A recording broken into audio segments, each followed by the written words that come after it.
बै बोरमा मेन्दानि मालिक लांथिया मानसिजोंल' थाफायो जेरावखि थाङा खारफाबाय थायो बे बोरमा मेन्दा सुरोबनानै जाबा गोथावसिन मोनो लोगोफोर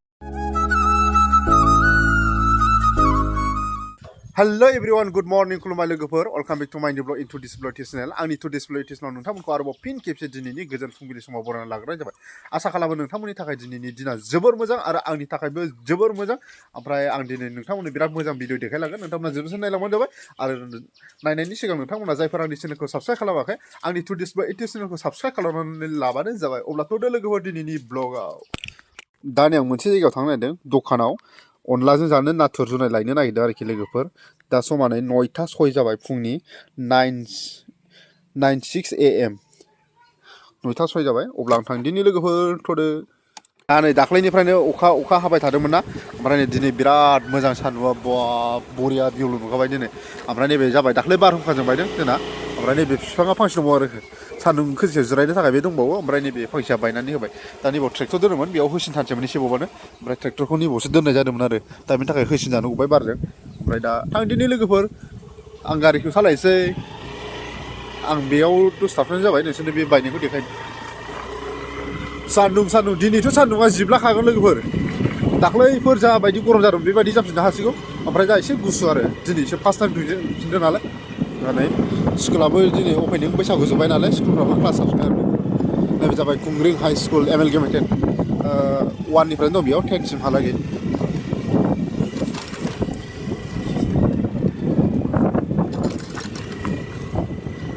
दखान मोननोसै लोगोफोर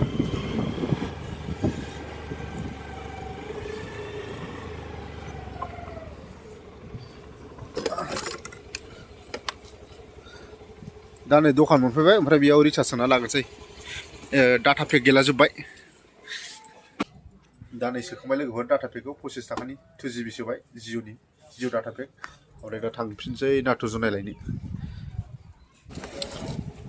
ओमफ्राय नै ट्रेक्टर जोंना दा बेयावसो दंफैयो दखानाव थाव सोनो फैगोन एवहैनांगौ नालाय फाथो एवनांगौ दाथ' फाथोनि सिजेन डिजेल सोगोरसिगोन आरो बाजैया दा नै लोगोफोर नाथुर जुनाय लांफैना नाथुर जुनायानो गैयानो दा गिदिरना थांफिनसै आङो दा एसे मोनगोन बेलासियाव दा गैया अनलाजों होनानै जानो नागिरदोंमोन दा मोनासै थांफिननांसिगोन होनबा टमेट' फिसाखौ होनानै जानोसै ओमफ्राय दा आं लोगोफोरनि दखाननिफ्राय फैफिनबाय ओमफ्राय दा नाथुर जुनायखौथ' मोनासै ओमफ्राय दा 10:30 टाइम जाबाय ओमफ्राय दा आं नै मोनसे जायगायाव ट्रेक्टर एवनायाव फैदों आरोखि फाथो खुबैनो ट्रेक्टर एवनाय जादों बेखौ नायनो थांगासिनो एवगासिनो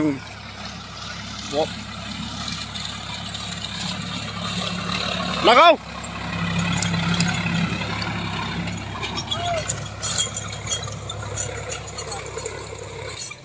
बेयाव फाथो खुबैनाय जासिगोन ओमफ्राय फाथो खुबैनानै बावनो गयबो गायसै आरो लोगोफोर दाथ' गय गायनाय बोथोर बैसाग मास दा बेयाव फाथो खुबैसै ओमफ्राय बेबायदिनो गय गायफानोसै आरो लोगोफोर मेंबाय नामा नैबे जाबाय ट्रेक्टरनि स्पेशल ड्राइभार बोरै देखायना स्पेशल ड्राइभारखौ माबायदि लाजियो नै स्पेशल ड्राइभार पर्सनानो बाप 42 HP बरिया सान्डार ट्रेक्टर सनालिका सिकान्डार दा नै ओमफ्राय दा दसे थानानै ओंखाम जानोसै लोगोफोर ओमफ्राय दा आं दसे बेखौ एवसिगोन आरोखि लोगोफोर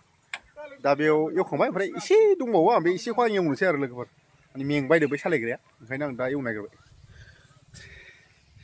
दा आं होख्लायसै लोगोफोर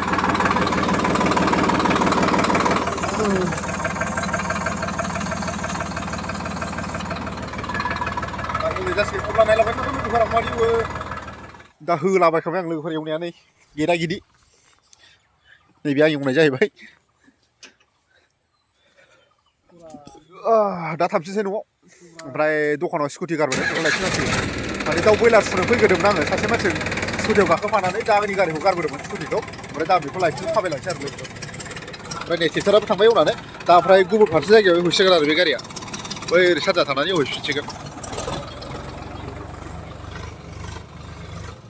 आं दा थांथ'ला ओमफ्राय आं स्कुटिखौ लायनो दखानाव थांफिनसै आरो लोगोफोर सान्दुंआबो बिराद थांखालाय दिनै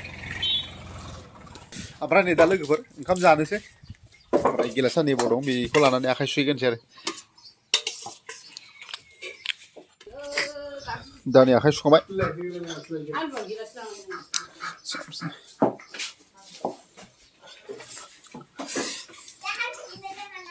आलु भाजा अनला मुदुफुल बिबार दय नाथुर जुनाय लायनायाथ' मोनबोआसै ओमफ्राय दा टमेट' फिसाबो गैया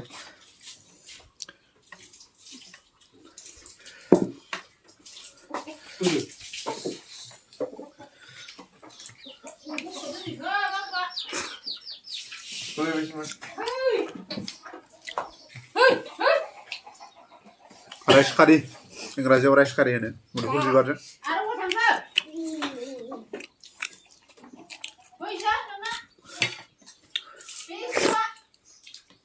सुरुबनानै जाबा गोथावसिन मोनो लोगोफोर अनला ओंख्रिखौ ओमफ्राय सुरुबनानै जाबाय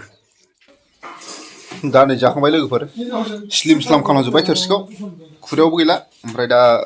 दाबसे जायगायाव एसे जायगा फोसाबनो थांसै साया बै दंफां बागानखौ फोसाबनो थांसै जों जिरायनो बयलार दोनग्रा सेराव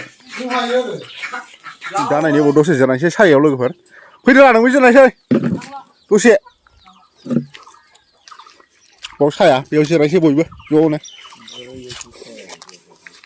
ट्रेक्टरबो दंबावनो सान्दुं गोसाबाथाय साया साया नागिरो सान्दुं गैयै समावबा गोसोङा बिफांफ्राव दा नुवाखै बिफां फांसेनो बेसेबां मानसिनो साया होनो हाबाय ट्रेक्टरनोबो साया होबावबायसो मानसिनोबो दा नै बाव जिरायनोसै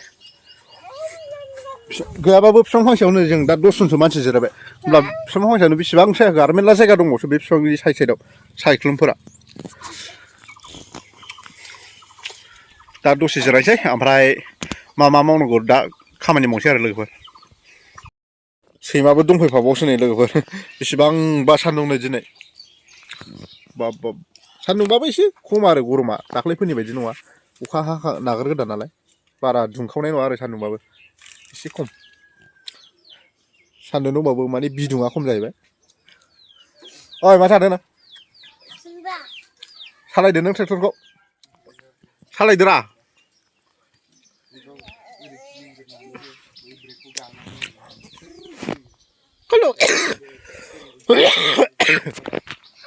गय गोरान जानाया कालु कालु कालु सैमाया गोजा नामा कालु कालु होनबानो होख्लायखायो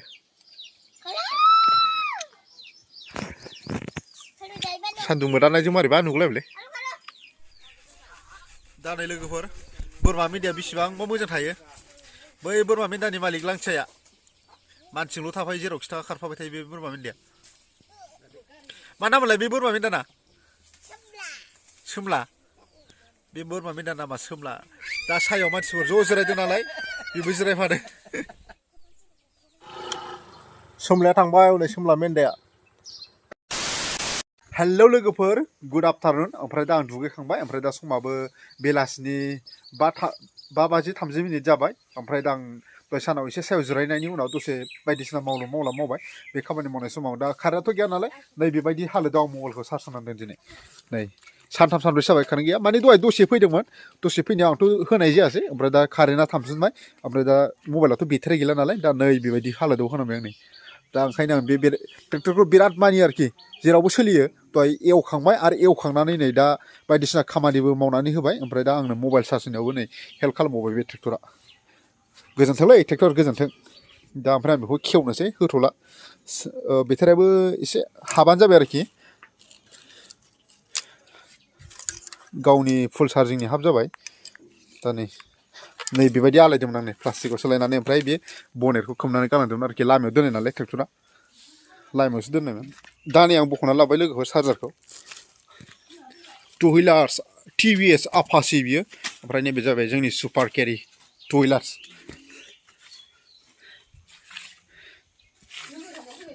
दा साहा लोंनाय जासिगोन फुट साहायालाय मा जादों फुट मोनसे